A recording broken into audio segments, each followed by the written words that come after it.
Okay, I have a lot to say about the topic, but first I'm gonna start off with I think we have to go back to like post-slavery with the dynamic of the black family and the black mom and dad. So after slavery, I think that like in the black America, we reached a point in time where it was like, okay, black family is booming.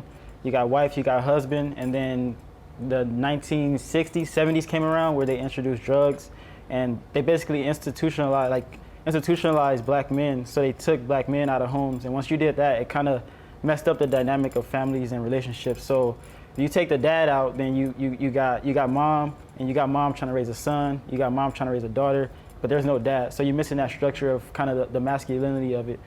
So then you end up raising sons that don't know how to show the masculine side, but then also, I guess, be feminine in a way, not in a like a homosexual type of way, but I think that we all have like masculinity and femininity inside of us. So you end up raising men where like they don't know how to control their emotions. So either they're just always lashing out, or they're a little bit too feminine, or whatever the case may be. And then the women, they end up being more aggressive. So you got like it kind of like switches roles in some cases. And so when you're raising that and you're raising trauma, and this is like within the black community, then it kind of puts down what we should be. And I don't think that Roman's wrong. I think that for one, just the mistrust is universal. But I also think that ours is specific to what we've been through in America. I'll go into one more, and then I have 4 different things to talk about, but I'll just go into one more for now. I'll talk about the like young relationships. I think a lot of time we start getting into relationships young, like at 15, 14 years old, you start your first relationship, maybe 17, 18, but you're dealing with somebody who's still not emotionally mature enough to know how to deal with these different emotions. And so whether they had a mom and dad or not, first you start off with that, and then like with me, I had a mom and dad, but still, when I first started dating, I was looking at girls to like, basically, like my first girlfriend set the example of what girls were supposed to be and what they would be to me. So if she was to cheat on me, then from that point on, for me, it was like all girls are cheaters. But I mean, if she would have been loyal to me, then it would have been like, okay, all girls are loyal. So I think that those two dynamics kind of play a role in how we are with each other. But with that being said, I'll let somebody else go, and we'll come back around to me. Okay, so the reason why I feel like black men and women are at war, in addition to systematic racism having something to do with it, I really respected your points, is a lack of accountability. I feel like when a black woman says she feels like she's not being protected or taken care of or loved properly, there's always a debate behind that. It's always but we're doing X, Y, and Z instead of fixing the issue. And I have a problem with that, because there should never be a debate about me being asked to be treated like a human, about me being asked to be respected and given the same things that black women have been giving to black men without them even asking for generations. I also feel like I can only speak from the perspective of a black woman, so I can honestly say that there are points where I feel like I've had no choice but to woman up, to get my shit together, and to kind of stop asking a man for help, you know what I'm saying? And it's kind of ironic for me, because I actually learned how to get up, hustle, take care of myself, do what I had to do because of my father. But at the same time, there's like, I would say kind of a certain level of distrust that I've seen amongst other black women in the community, because we're just tired of getting hurt. And it's like, okay, at some point we had to decide to do it for ourselves. What you won't give to me, I'm gonna figure out and make a way for myself. And that just is what that is. And it's not a disrespect thing. I still, I have a lot of black men in my life that I truly respect. I've seen treat black women properly, but I've also been on the other side of the totem pole way too often, and that's not fair to me. I also feel like it's a pride thing. Like, people have this major issue with just admitting where they mess up at, admitting that I have an issue in this specific area and growing from it. And I feel like the longer that we continue to focus on not correcting the things that we know that we're doing wrong that aren't contributing positively to our communities, the worse off we'll be. Like, it's not fair for us to continue to have to voice ourselves to not get any kind of results, you know what I'm saying? Like, I'm tired of opening my mouth and saying that I'm tired of something and it not being changed.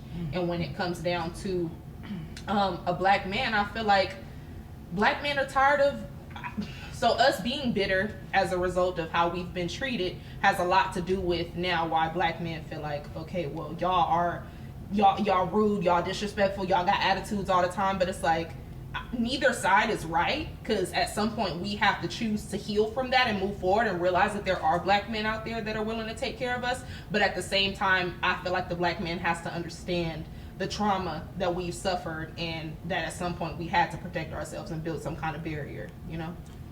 Can I add in on that? Yeah, figure Okay, it. cool. I definitely agree with you, and sometimes I try to take time and figure out, like, you know, where did these things start? Because so oftentimes we can have these conversations, but I don't think we can really get a remedy for it until we realize like where we came from and where it started.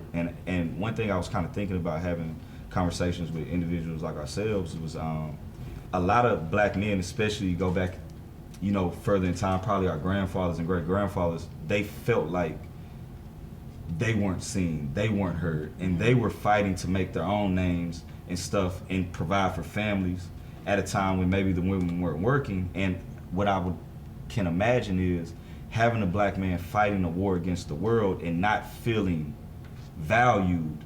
He wasn't able to reciprocate that and give that value back to his woman and show her that. And black women being the strong, resilient people that they are, they dealt with it. But over time, just like anybody, you're going to resent that. Yeah. And you're going to adapt, and you're going to you're going to, you know, eventually adapt to the personality. It's like, you know what, well, I have to do it for myself. And I think that's probably where it started, you know, because even I'm the same way. If you keep ignoring me, then I'm going to resent you, and I'm going to figure out something else. Mm-hmm. And so I think that the love that black women have for black men is still there, and it's something that can definitely be repaired. Absolutely. But we have to take the time, like you were saying, to be accountable to ourselves, mm-hmm. and reflect on what we're doing and what we can do better. Also, I'm gonna say one thing. I was listening to when I was reading like a survey.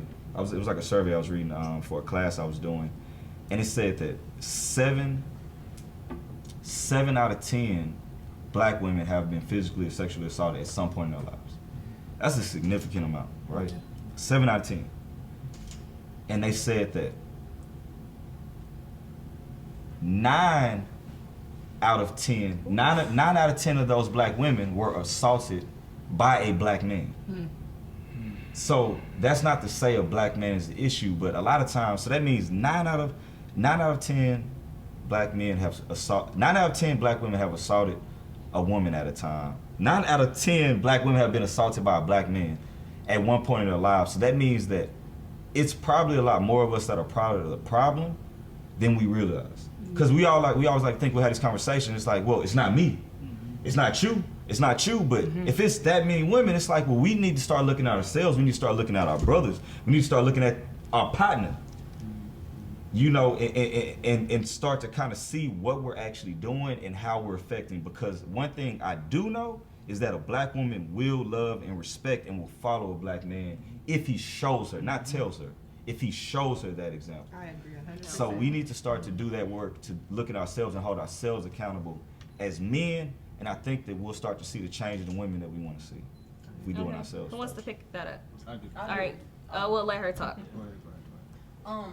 I think that is like a really great point, because anytime I'm talking about anything, I'm trying not to sound like a village idiot. I'm thinking about root cause analysis. And so when I think about history, I was actually looking at, you know, other people talk about some of these issues before I came.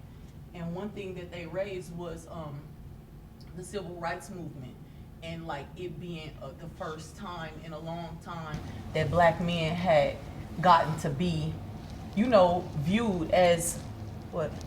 I thought you was crying. Oh, Sorry. not yet. Passionate. Not yet. Let's go. It was the first time in a long time that they had gotten to be men, you know, using words like being militant and leaders and, you know, just shit like that. And I feel as though, you know, like, you know, made in America, you know, power is abused over here. And so the example of leadership and power and a man that we had was a white man. And so it brings me to the subject of toxic masculinity that a lot of black people think is irrelevant to you know, black culture. But like everything to do with us, we have adopted so many ways of being and beliefs, and we are so fucking conditioned under the guise of white supremacy, imperialism, capitalism, all of the vulgar shit from these people, you know, and it makes me think about that is a huge piece of the conversation to talk about the accountability and the thing that is between black men and black women. You know, it's a conversation, and I feel like black women cannot be beat out of, raped out of, fucked over out of our compassion and our commitment to black men. Say that. Yes. Yeah. I agree with that. I have to piggyback on that because I'm telling you, I have never in my life, there's never been a point where I have not loved and valued a black man. I have been directly disrespected by a black man. You see the damn shirt, black men are all these things, and I take pride in loving a black man. You know what I'm saying? But it hurts. Like, I can honest to God say that. Some of the most painful experiences when I think back in my life have come from a black man. And to continue to fight for the same men who bash me a lot of times. But it's so contradicting. I'm sorry. It's so contradicting sometimes because it's like I'd rather that hurt come from you than anybody else because I feel like I can deal with it more from you than anybody to else. a certain extent. To a certain extent, I agree with that. But I also feel like I have compassion because I firsthand have seen the pain that black men have experienced. I grew up in a household with a man who felt like I have no, my dad did not give me the emotion I needed as a little girl. And that is vital for a young black woman to really know herself coming up. Otherwise, we got to stumble through life and figure it out however we got to later on. But I don't fault my father now that I'm older and I have understanding of what he's experienced. It's like, okay, now I can shift the perspective. But I know how it feels to be in a position to where you feel like you got to take care of the family. All that emotion shit got to go out the door because you got to provide. You got to do what you got to do in that capacity. And sometimes other stuff slips through the cracks. You know what I'm saying? So that's where I feel like it's important for the black woman to have that compassion and to have that love and say, you know what, I get what has happened. I love my dad to death. That is my best friend. I can honestly say I'm grateful that God put it on my heart to heal myself so that I could go reach back and give my dad what he needed, what he never got from his parents. And it sucks that we gotta undo shit that has nothing to do with us sometimes, but that is the strength of black people. Like, we are resilient. We are born to do that. We're creators. We are powerful beyond measure. And I feel like the moment that we all as a unit tap into that, it is so important that we as a community see the value in unity. Like, the moment that we do that, we will be so much better off as people. Like, I hate being at war with black men. I hate looking at a black man and thinking, damn, like, I love this man and he don't even know it. And he disrespected me, like, for no reason. Like, we talked about it earlier, being a plus size woman in the black community. Like, I am down, degraded, demeaned by the same man that I love more than anything. No disrespect to no other race, but I am attracted to a black man. That's it, that's all. I'm not going nowhere else. No pink dick. So, but the fact that I have to be looked at like I'm not as valuable because I'm not like the women that are only trying to imitate the blueprint is crazy to me. Let me, because I wasn't finished. God forbid if your ass is I want to say that I don't. Okay, I'm gonna pose a question. Do you guys think that black men have an issue with their blackness being reflected in their partner? Is that self-hate deeply rooted in black men to where Colorism? they're always? You can call it colorism. But for a long time, we've always seen black men go for light-skinned girls. And then it's like now to the point to where we're actually seeing black men date outside of the race. And what I'm necessarily seeing is that black men don't have an issue with marrying, but within our time, they're not marrying black. I think that black people have an issue with self-hate due to all the root causes that we're naming. And you see it in the affluent black man, and you see it in the common thug. You know, the common thug is gangbanging and they are hunting the mirror image of themselves. And the affluent, the more affluent, the accomplished, the one with the accolades that places them in the presence of, you know, non-black people, which is obvious. The reason why it's obvious that contrary to popular belief, black people don't have as much of an opportunity as people believe that they do to get into those places. Realistically, can we create our own realities too? Yes, we can. But the usual is that we are locked out of those places. So they find themselves in these places, and they are the same self-hating black men who I saw a thing on YouTube of men, literally a group of men talking about how they have always wanted mixed children, and they had these other non-black women for wives and the mothers of their children. And it was like this is a thing, like a thing, a running thing. Since we were little kids, when you watch the show cartoons, like the white was true and it was right, but what and the I dark noticed, was the bad guy. Yeah. But the rebuttal is black women are starting to date outside their race too. I mean, I think that's because of like the choices that's left within their own community. This Like is black what women I'm don't. saying. It's We're not not a being black chosen. woman's If first a black pick man to go stepped up and outside of showed, race. she probably would be with a black I man. saw if you give me something like he said to follow, I will. I believe that there's a power in being the support of the second, the number Yeah. two. Like it's a power. Do you think that Absolutely. black women even have the potential to necessarily do that? I think that no Absolutely. motherfucker got the potential that we got in any facet that you want to talk about. This is true. This is true. But I think that the black woman too is very, very, very, very passionate, which makes it a bit difficult for a black man to lead in a way that would maximize his But potential. my passion ago. should not intimidate you. And it wasn't It that should long make ago you we level up. was leading, Just so like- it can be reversed. Just like we have to have this understanding of what happened to them, they are hunted and killed by this monster. We left with that motherfucker to have to be fucked and fucked over and don't report too much of your income. I mean, it can go under any category that you're talking about, you know, from historically to current. If we talking about, you know, public assistance and shit. So it's like he said, it's a misunderstanding. And once we come to an understanding, you can see, you know, where whatever in a person, where it comes from. And it's an adult interaction. Kendon, what do of you think? understanding. You haven't spoken yet. Yeah. Adding to the conversation, everybody points is on point, so I think I'm just gonna be throwing flame on it. I definitely believe that we are at war with ourselves, and that shows up in our relationships. We go in with expectations that we tend to create it from our parents. Yeah. And where did our parents get that from? And we go back to the slavery. So where a lot of times we understand that these traditions are just simply that, they're traditions. And then when you start understanding energy and reverse roles and how children are raised in reverse roles, so we have men who aren't even giving women something to follow. So the whole leadership thing, I definitely think that when we start holding ourselves accountable and started staying true to purpose, that you have something better to offer in relationships to where we can communicate better, because I know that we have to have this foundation set. Trust, you know? Yeah.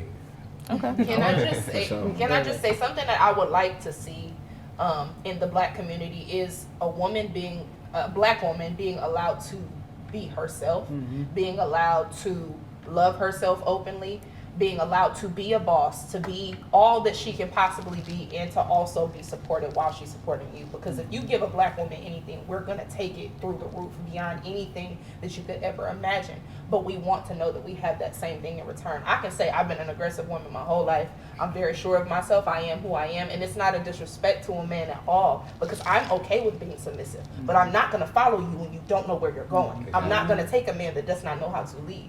So if more men would be willing, I think there's a lot of men too who aren't necessarily willing to take those roles.